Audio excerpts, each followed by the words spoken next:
पिछले एपिसोड के लास्ट में हमने देखा था कि चांदमी ने सुयन को बुसान बुलाया था और सुयन के मना करने के बाद भी कि उसने वंसुक को नहीं मारा, चांदमी गोली चला देती है। पर चांदमी ने गोली ऐसा मारा था कि वो सुयन को बस टच करता चला गया था। सुयन शॉक्ड रह जाता है। उसने एक्सपेक्ट नहीं किया था कि चांदमी गोली चलाएगी। वो बोलता है, तुम पागल हो गई हो क्या? ये सब क्या कर रही हो? चलो मैं मानता हूँ जंगयों के केस में मैंने किया था, मैंने उसका पैर तोड़ा था, पर मैंने वंसुक को नहीं मारा। पर चांदमी को भरोसा नहीं होता। वो चिल्ला के कहती है कि तुमने मेरे भाई को क्यों मारा? मेरे भाई को मारने के बाद तुम्हारी हिम्मत कैसे हुई मुझसे बात करने की? तुम्हें तो मर जाना चाहिए। सुयन चांदमी के हाथ से पिस्टल लेने लगता है। दोनों थोड़ा स्ट्रगल करते हैं और लास्ट में सुयन पिस्टल ले लेता है। वो पिस्टल अपने सिर पे लगा लेता है और कहता है कि अगर मैंने वंसुक को मारा है तो मैं भी अपनी जान ले लूंगा। अगर तुम्हें सच में ऐसा लगता है कि मैंने उसकी जान ली है तो मैं खुद को मार दूंगा।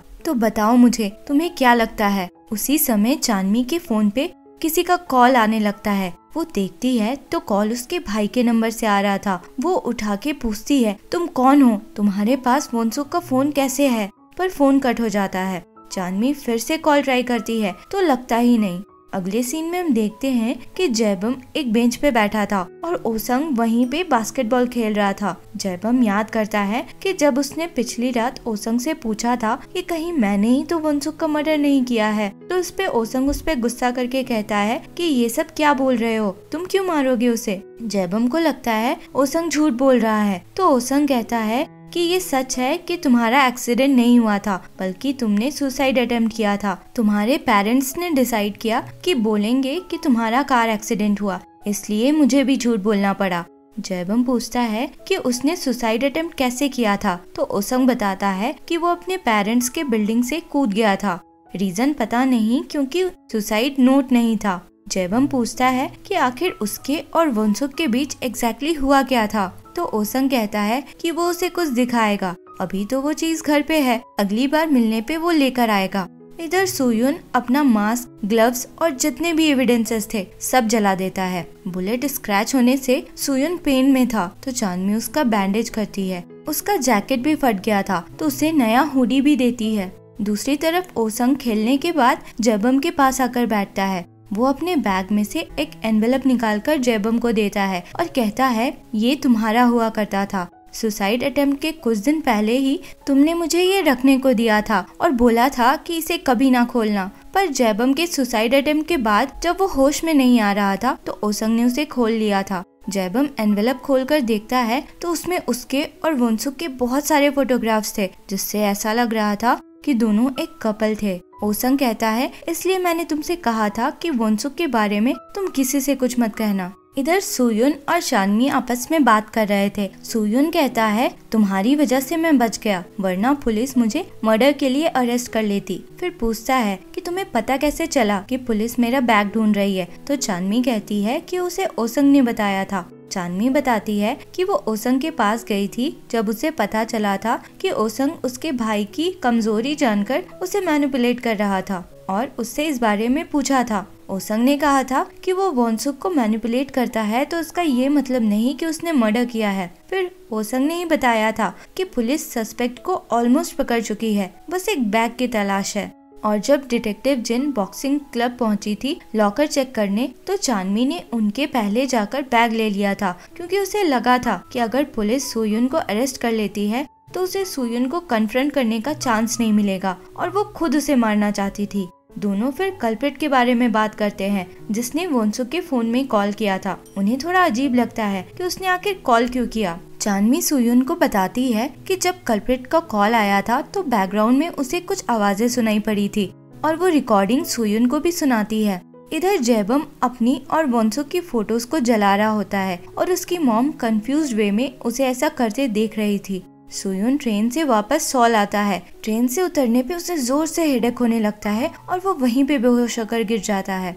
कुछ दिनों से सुयन का किसी को पता नहीं था, तो डिटेक्टिव जिन उसे ढूंढते हुए उस जगह पे आती है जहां वो अपनी बाइक पार्क किया करता था। वो तो वहाँ नहीं था, पर चांदमी वहाँ पहुँचती है डिटेक्टिव उससे सुयुन के बारे में पूछती है और कहती है तुम लोग काफी क्लोज हो गए हो लगता है। तो चांदनी कहती है हम बस सेम क्लास में हैं। डिटेक्टिव उससे फिर कहती है कि वो अपने भाई के केस में खुद से छानबीन ना करे और ये भी कहती है कि वो सुयुन से दूर रहे। दूसरी तरफ डिटेक्टिव्स सुयुन को ढूंढने के लिए सीसीटीवी फुटेजेस चेक कर रहे थे। वो लोग चांदनी को अपना बैग ले जाते देखते हैं जो कि काफी हैवी लग रहा था। दूसरा डिटेक्टिव जिन को बताता है कि जब वो सुयुन का लॉकर चेक कर रही थी तो वो थोड़ा लेट पहुंचा था, तब उसने चांदनी को बहुत हड़बड़ी में नीचे जाते देखा था। इधर जयबम भी सुयुन को कांटेक्ट नहीं कर पा रहा था, तो उससे मिलने वो उसके बॉक्सिंग क्लब पहुंचता है। चांदनी भी उस समय वहां पहुंची थी। वो चांदनी को देखकर उसके पीछे पीछे ऊपर तक चला जाता है। वो बहुत हैरान होता है कि यहाँ तो सुयुन रहता है, तो चांदनी यहाँ क्या कर रही है। चांदनी के तो कपड़े भी सूख रहे थे वहाँ। जयबम चांदनी को टेक्स्ट करता है कि वो उससे मिलना चाहता है, तो कहाँ पर मिले। चांदनी उसे एक मॉल पे बुलाती है। चांदनी मिलने के लिए निकलती है, पर जयबम वहीं रह जाता है। वो रूम देखता है तो चांदनी की चीजों को देखकर समझ जाता है कि वो वहीं रह रही है।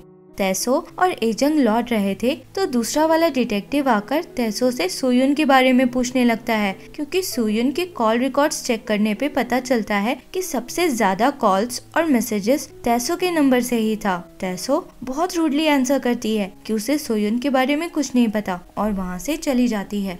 जयबम की मॉम ने उसके फोन में ट्रैकर लगाया हुआ था और जब वो घर नहीं आया तो ओसंग को भेजा उसे ढूंढने के लिए। ओसंग सुयुन के घर तक पहुंचा तो जी ह्यून भी वहां पहुंची, क्योंकि सुयुन भी क्लास नहीं आया था। दोनों ऊपर पहुंचे तो वहां चांदनी के कपड़े सूखते देखकर उन्हें बहुत हैरानी होती है। जयबम बाहर निकलकर बताता है कि चांदनी तो यहाँ रहती है, पर ऐसा नहीं लगता कि वो और सुयुन साथ में रहते हैं। सुयुन के घर में चांदनी की चीजों को देखकर जीयुन बहुत गुस्सा हो रही थी। चांदनी जयबम का वेट कर रही थी तो उसे जयबम का मैसेज आता है कि वो मिलने नहीं आ पाएगा। दूसरी तरफ सुयुन अब भी हॉस्पिटल में ही था। डॉक्टर आकर उसे बताते हैं कि कल वो घर जा सकता है। वो बताते हैं कि सुयुन की हालत सुधरी तो नहीं है, पर और ज्यादा बिगड़ी भी नहीं है। अगले दिन चांदनी स्कूल के लिए निकली तो रास्ते में उसे रियलाइज हुआ कि उसके ब्रेक्स नहीं काम कर रहे थे। स्कूटर काफी तेज स्पीड में था। उसे समझ नहीं आ रहा था कि क्या करे। फिर एक शॉप के बाहर ब्लैंकेट्स के ढेर को देखकर वो जानबूझकर स्कूटर वहां टकरा देती है, जिससे स्कूटर फाइनली रुक जाता है।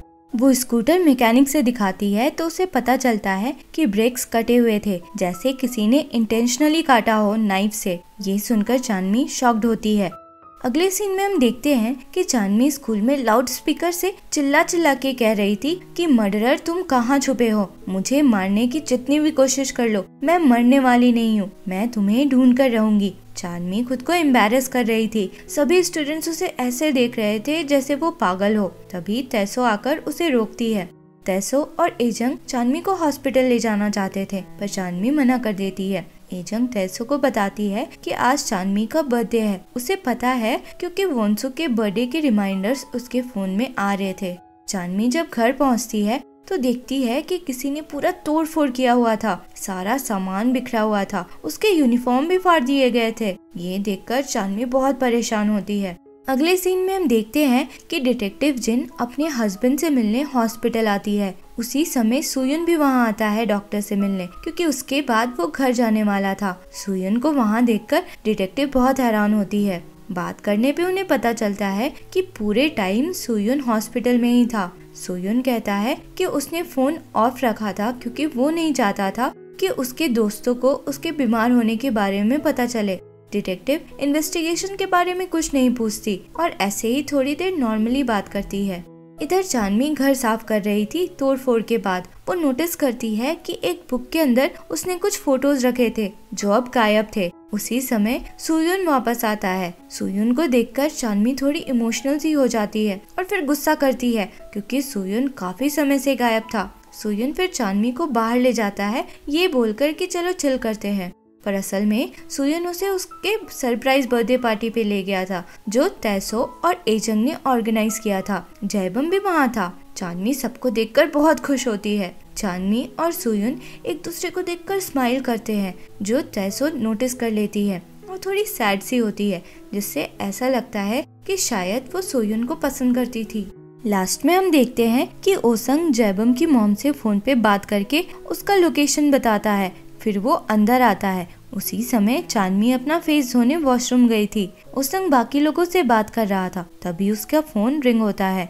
सुयुन को रियलाइज होता है कि ये तो वही साउंड है जो वॉन्सुक के फोन से आया था जब कल्प्रिट ने वॉन्सुक के फोन से चांदनी को कॉल किया था। और ये एपिसोड यही खत्म होता है। आगे क्या हुआ जानने के लिए मिलते हैं अगले एपिसोड में। अगर वीडियो पसंद आया हो तो लाइक, शेयर और सब्सक्राइब करें। Thank you for watching.